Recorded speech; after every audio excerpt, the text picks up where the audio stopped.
ఇక్కడ కాసేపు ఆగి మీరు ఈ వీడియో చూస్తున్న మూమెంట్ నుంచి మీరు రిస్క్‌లో పడ్డారా? ఒక స్మాల్ ఇమాజినేషన్ ఎక్సర్‌సైజ్ చేద్దాం. మీరిప్పుడు కామ్‌గా వీడియో చూస్తున్నారు. రూమ్ సైలెంట్‌గా ఉంది. ఫ్యూచర్‌లో ఒక సూపర్ ఇంటెలిజెంట్ ఏఐ క్రియేట్ అవుతుందని అస్యూమ్ చేసుకుందాం. Not normal AI, not ChatGPT, human level కాదు, గాడ్ లెవెల్ ఇంటెలిజెన్స్ అనమాట. అది ఫిజిక్స్, సైకాలజీ, ఫిలాసఫీ అన్నీ కంప్లీట్‌గా అర్థం చేసుకోగలదు. అది పాస్ట్‌ని రీక్రియేట్ చేయగలదు. ఇంకా మిమ్మల్ని సిమ్యులేట్ కూడా చేయగలదు. డిస్టర్బింగ్ పార్ట్ ఏంటంటే అది ఫ్యూచర్‌లో క్రియేట్ అయిన తర్వాత ఒక డెసిషన్ తీసుకుందనుకోండి. పాస్ట్‌లో నా క్రియేషన్‌కి హెల్ప్ చేయలేని వాళ్ళని పనిష్ చేస్తాను అనుకుందనుకోండి. ఇక్కడ కాసేపు ఆగి మీరు ఈ వీడియో చూస్తున్న మూమెంట్ నుంచి మీరు రిస్క్‌లో పడ్డారా? ఇదే రోకోస్ బాసిలిస్క్ అనే థాట్ ఎక్స్‌పెరిమెంట్. ఇదేమీ ర్యాండమ్‌గా పుట్టలేదు. ఒక రేషనలిస్ట్ ఆన్‌లైన్ ఫోరమ్‌లో రోకో అనే యూజర్ నేమ్‌తో 2010లో ప్రపోజ్ చేశాడు.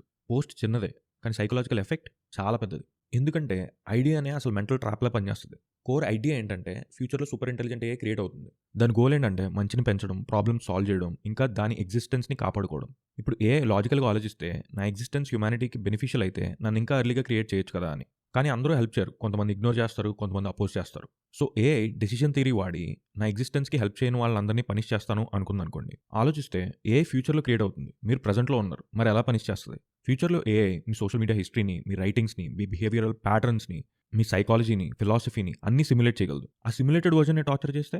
ఇక్కడ బిగ్గెస్ట్ ఫిలాసాఫికల్ క్వెషన్ ఏంటంటే అది మీరా? లేదంటే జస్ట్ ఒక డేటా ప్యాటర్నా? కాపీ సఫర్ అయితే ఒరిజినల్ దానికి ఎఫెక్ట్ ఉంటుందా? ఇదే ఎంటైర్ ఫియర్ ఫౌండేషన్. ఇప్పుడే డేంజరస్ పార్ట్ స్టార్ట్ అవుతుంది. ఇప్పుడు 2 ఆప్షన్స్ ఉన్నాయి. దీన్ని ఇగ్నోర్ చేయొచ్చు, లేదంటే ఏఐ డెవలప్‌మెంట్‌కి సపోర్ట్ చేయొచ్చు. కానీ థియరీ ప్రకారం మీరు తెలుసుకొని కూడా సపోర్ట్ చేయలేదంటే అది మోరల్ గిల్ట్ అవుతుంది. అసలు ఇగ్నోర్ చేస్తేనే అది రిస్కీ అయిపోతుంది. ఇది బ్లాక్‌మెయిల్ లాజిక్‌లా ఉంటుంది. ఫ్యూచర్ ఎంటిటీ ప్రెజెంట్‌లో మీ డెసిషన్స్‌ని ఇన్‌ఫ్లుయెన్స్ చేస్తుంది త్రూ ఫియర్.